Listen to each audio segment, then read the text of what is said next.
Paris, Gare de l'Est train station. Many of these men had shipped out from these same platforms 25 years ago, in a totally different atmosphere.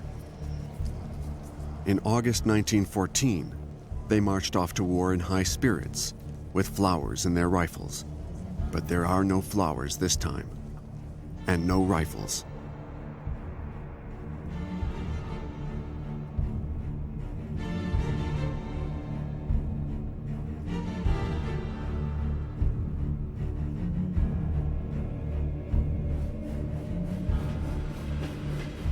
Nobody wants to fight this war.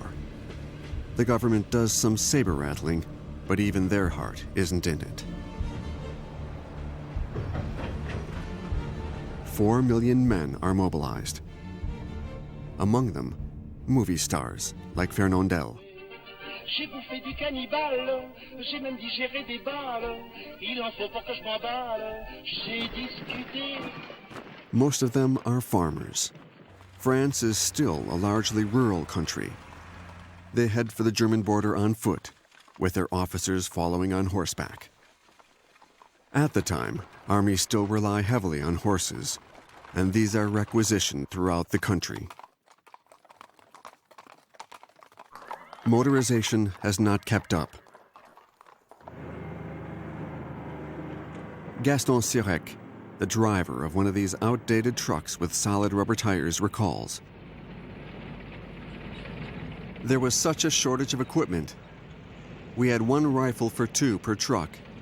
We had 1 box of 10 bullets, which we weren't allowed to open. It was pathetic. If we'd had what we needed, we'd have fought, because we were no great friends of the Boche.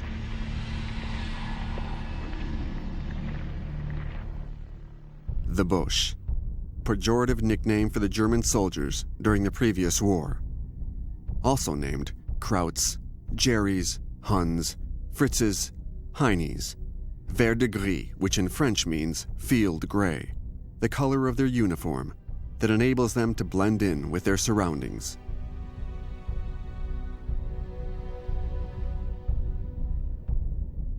They're also called Dorafor, meaning potato beetles, parasites. But just who are these Boche? Let's take, for example, one of these young Germans marching as he sings, "Our flag is waving before us. Our flag is a new age. Our flag is stronger than death."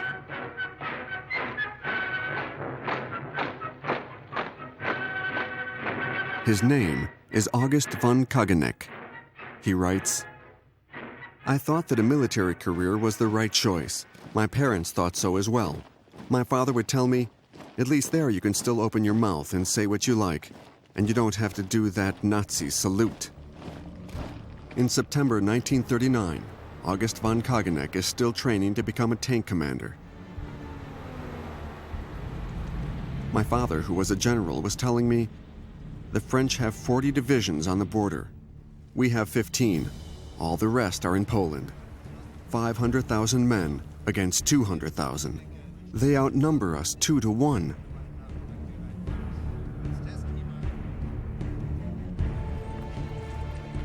So, confident French forces attack on September 7, 1939, 4 days after declaring war. This offensive, launched to show public opinion that Poland has not been abandoned, advances 8 kilometers into the Saar region. German civilians are the first to take to the roads, fleeing the combat.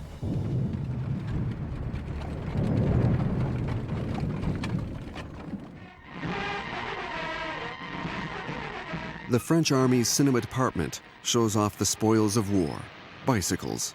Témoins ces joyeux cyclistes qui récupérèrent si plaisamment les vélos abandonnés dans les villages allemands.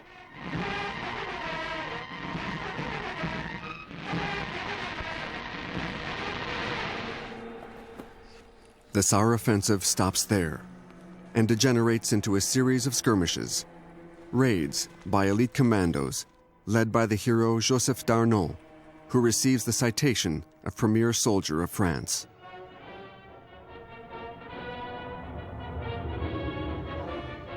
Later, he'll become one of the most rabid collaborators with the Germans, and eventually, he'll be executed after the war. The French army, in spite of its heroes and its superiority in numbers, takes no further action. General Maurice Gamelin, 67 years old, is commander-in-chief of the Allied Franco-British land forces. For the French outnumber the English, who also think that this war isn't for real and that it'll all be settled soon.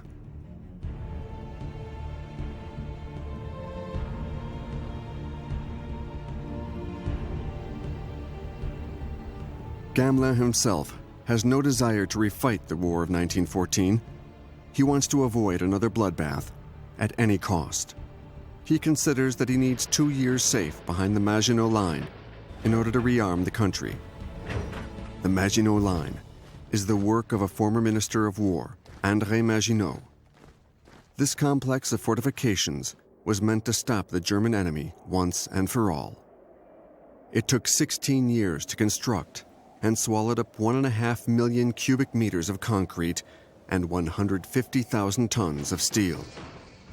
All these gun turrets are linked together by a labyrinth of tunnels stretching 500 kilometers from the Swiss border to Luxembourg and housing 200,000 men.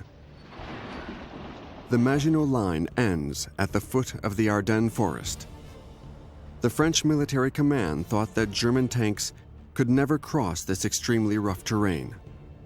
The French didn't extend the line all the way to the sea because Belgium, before declaring its neutrality, was an ally of France and opposed it. This northern part of the front is manned by a French army and the British Expeditionary Corps, later reinforced by Canadians and troops from the far-flung British Empire.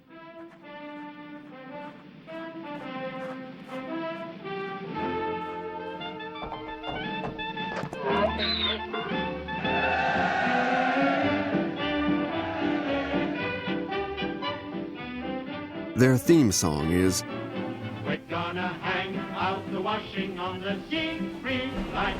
Have you any dirty washing, mother dear? We're gonna hang out the washing on the Siegfried Line, 'cause the washing day is here." The Siegfried Line is the string of fortifications constructed by Hitler facing the Maginot Line. The French have their own version of the song.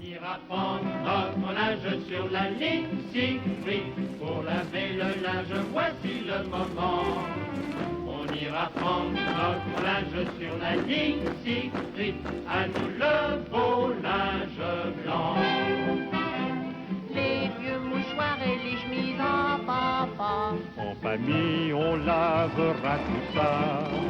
On ira prendre notre linge sur la ligne Siegfried, Si on la trouve encore là. The Germans don't attack. They're still trying to avoid a second front.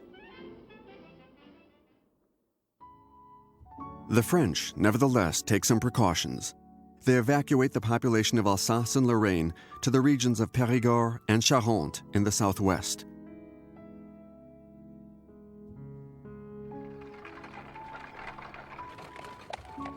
What a sad fate. A population tossed back and forth between two countries by the successive tides of war.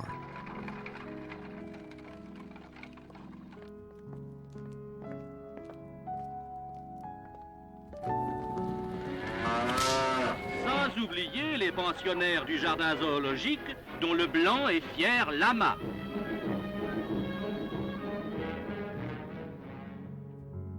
Strasbourg, a ghost town. Abandoned by its population, emptied of its soul, especially that of the synagogues.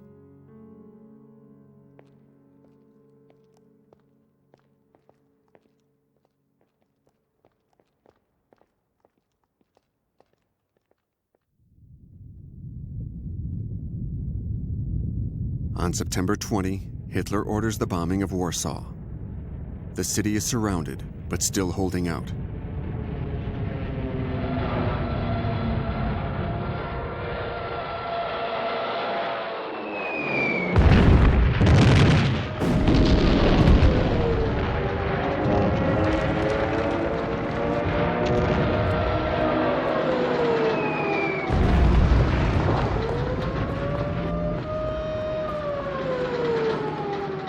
The Führer wants to strike terror into the hearts and minds not only of the Poles, but of the French and English as well. This is what is in store for you.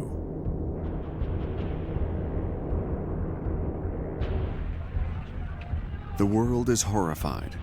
In New York, the bombing of Warsaw is up in lights in Times Square and on the front page of all the newspapers. Franklin Roosevelt, the President of the United States, addresses the nation. This nation will remain a neutral nation, but I cannot ask that every American remain neutral in thought as well. Even a neutral has a right to take account of facts. Even a neutral cannot be asked to close his mind or to close his conscience. The bombing of Warsaw showed how vulnerable the cities are.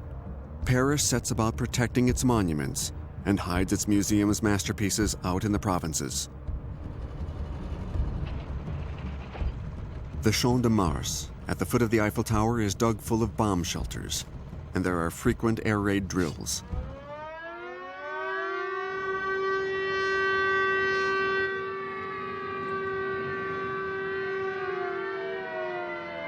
Gas masks are compulsory.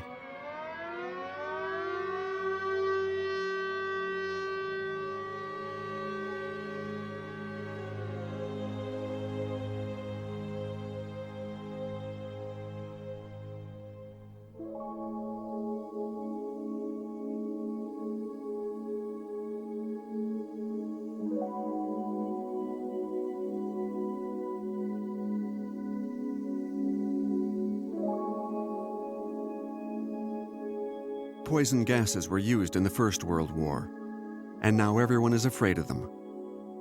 Even the horses.